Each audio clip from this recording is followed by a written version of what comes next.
Okay, so last week a Supreme Court judge in British Columbia had ruled that administrative segregation in prisons is unconstitutional.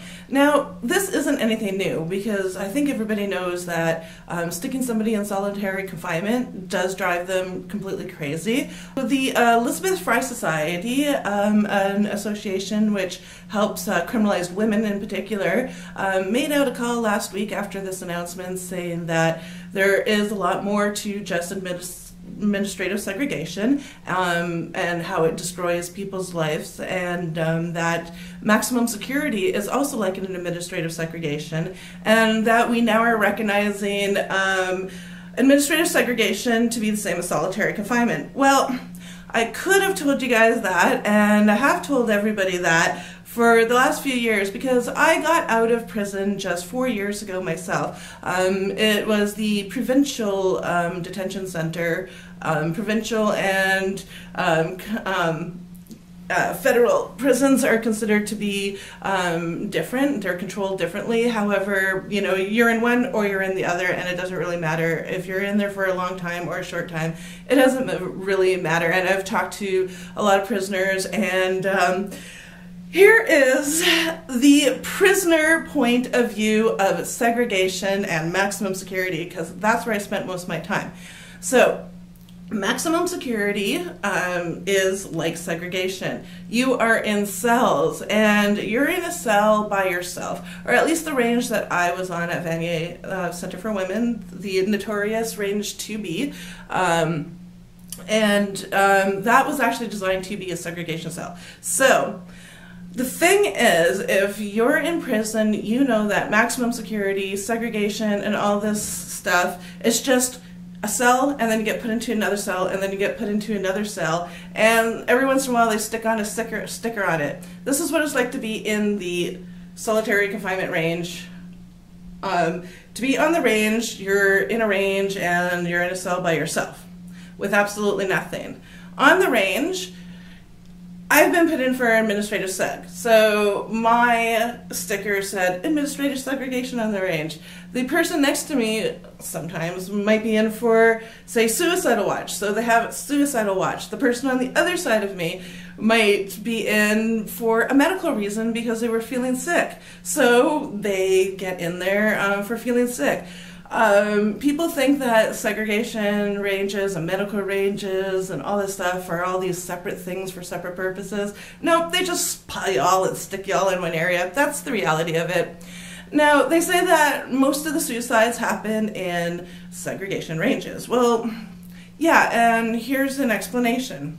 Well, yeah, it does drive you friggin' insane if you're in there, but being on range is absolutely nuts. You're in a maximum security range. You're locked down most of the time as if you're in segregation. Whether you're in segregation officially or not, you're locked down in your cell most of the time. When you get let out on those rare occasions, you get a whole bunch of women who've just been locked down, or inmates in general, this happens on men's prisons too, and they get out and they just go freaking insane because they're all pent up. They've been locked out for days. Nobody's had showers for days. Okay, they say that if you're in segregation, they let you out for an hour every day so you could get shower and fresh air.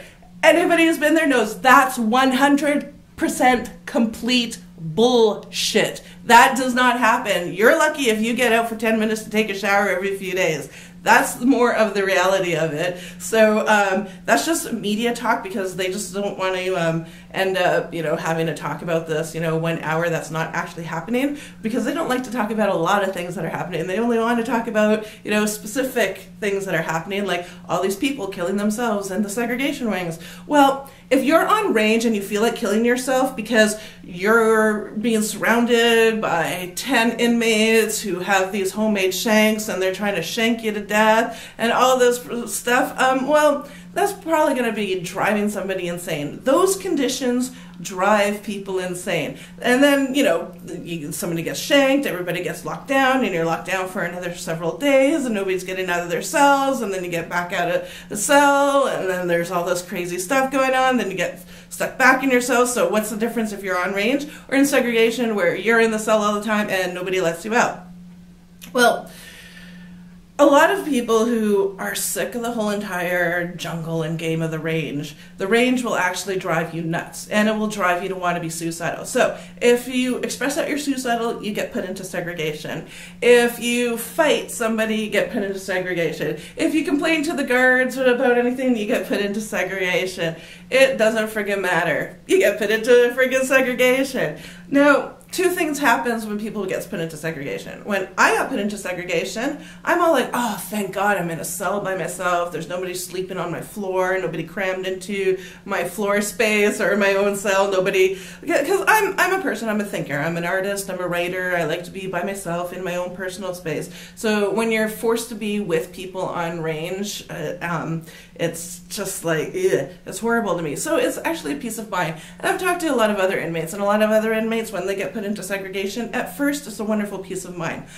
However, you're sitting there and you're listening to all the other inmates just slamming themselves against the wall, screaming, and like they're these possessed friggin' demons, just like talking in tongues, and just like, it's absolutely friggin' horrible. You hear the people go insane, and you know that half of them weren't that insane before they went into segregation, and you know that even though it's peaceful right now, that if you're there long enough, you're going to end up being one of those people. So you know that, okay, it's going to be nice, but you got to get the hell out of here. You can't actually stay in these conditions. But where are you going to go? Back on the range? Where are you going to go friggin' insane being with all these people? I mean, the range is...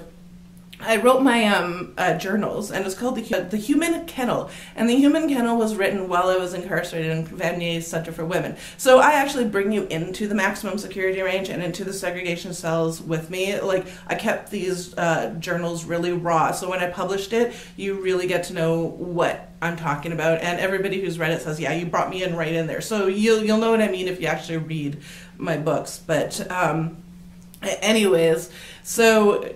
you're on range, and if you compare it to dogs being on range, say there's usually maybe about 50 women on range with me. Say 25 of those, if you compare it to dogs, say you have 25 rabid dogs, and you have 25 just perfectly okay trained dogs, but they all are in the same kennel together. Well, if you have 25 rabid dogs and 25 good dogs, and they're all closely together, you're going to end up with 50 rabid dogs. That's just what's going to happen. And this is what we're doing to freaking human beings. So you have those conditions on maximum security and segregation. That's what's friggin' going on right there, right now. I'll tell you, that's the truth. Neither of these things are good. Now you say, how do we solve these problems? We could do all these. This is unconstitutional, and these prisoners shouldn't be in these conditions, and blah, blah, blah, blah, blah, blah. Well, I'll tell you what the friggin' problem is. I've been in jail, and I'm looking around. Well, if anybody knows my story, which you could Google, even though I wouldn't consider all that to be the truth, because, you know, it's the media, and it's like a broken telephone game. That's the way the media works, rumor upon rumor upon rumor. But anyways, I was wrongfully convicted. My stuff's just been thrown out of court, but I had to spend 2 years in this condition. I was a business owner and an artist, and I did really well, but somebody set me up and I ended up in jail. I'm looking around at a lot of the women in jail, and I would say just a very small percentage of them were actually scary people that I would not want to come across in society, because they do seem to be actually dangerous. And, you know, and I don't think that they don't have to be dangerous. I'm pretty sure that if they get over some of the really horrible issues, that perhaps they could be, you know, non-dangerous people maybe sometime in the future. But for now, yeah, these people are dangerous, and it would be tough to want to actually see them out in, you know, society in that condition. However, the majority of people that were in jail were either innocent or just like situations that could happen to anybody, you know, like an old lady who was taking pictures in her front yard of her flowers, and her neighbor thought that they were spying, and, you know, and then all of a sudden the police come. The thing that happens when the police comes is, and anything goes on, and people are so conditioned, something goes wrong in society, don't deal with it yourself, don't do any of that, don't have any human contact, call 911 and call the cops. What happens when you call the cops is the cops don't go over there and try to figure out who did what and who did wrong and who does. They just arrest anybody, whoever they feel is the easiest person to arrest, whether it's arrest both the people, the person who called 911 and the person they called against, or just the person they called against, or whatever. They're going to make an arrest. If the cops are called, they're going to make an arrest. They're going to end up in jail. So the problem with jail isn't, you can't solve it within the jail. You actually have to solve it outside of the jail. It all starts with the police arrest. That's actually where it friggin' starts. The police arrest people, and then they just throw them in jail or give them charges and let the courts figure it out. And that is where the problem is, because there's so many people sitting in jail just waiting for just their trials and their court stuff to happen. That's where the problem is. We, as a society, and our politicians should not allow the police to just go and arrest anybody and just give them charges and put them in jail. This is wrong, because most of the time the charges are frivolous, they're stupid, they're a waste of time, and there's things that could easily be solved without arrests and without criminalizing people. And the majority of people in jail are stuck in those friggin' situations. And it's horrible, because I went into jail and I joined a lot of the activism that's going out. There's all these activist organizations for jails, and after joining them for a while, I realized, well, a lot of them are actually run by universities and the government. So they're actually in a lot. They're steering the message and everything, which is absolutely horrible, because they're making everybody sound that are in jail as if they're the person with the drug problems, with the mental health issues, and that the jail are full of people with drug problems and mental health issues, and they're the poorest, lowest, horrible part of society. Well, yeah, a lot of the jails are full of that. Yeah, I gotta admit, maybe I don't know, I'll throw out a number, 50% of there. Guess who the other 50% are? People who actually have jobs, who actually do work, who actually have finished high school and have a college education. The average person in society, the you and the me, are just find themselves in the most, your car gets a dent on it in a bang, or something happens, and next thing you know, you're in jail. You don't know how the hell it happened. That's where the actual problem is. If all those people were not in jail having to deal with all these stupid problems, which that could be solved in easy ways. Half the time a friggin' handshake would solve most of the problems that people end up in jail with. But if those people were not being thrown into jails, then the actual people who are actually seriously, screwed up for whatever reasons that are scary to put out in society, perhaps some attention could go to them to actually make them into, normal human beings, I guess you could say. That's where the problems lies. When you hear the problems about segregation, and you hear the problems about maximum security, and you hear about the problems of jail, all these problems could be solved if the police didn't have so much power just to arrest people and throw them into friggin' jail. The police have the power to pretty much kill you. They could beat you, they could kill you, and there is no repercussions, and they know it. They still have their friggin' jobs, they still work, they still go out, and they still arrest people, and they keep doing it over and over again.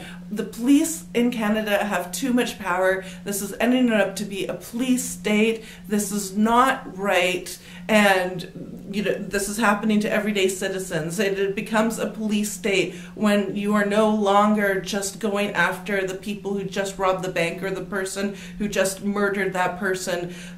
When you're going after every single citizen for every little thing, and you're rounding it up, and you have the power to do that no matter what, and there are no consequences, that's called a police state, and that's what Canada is about.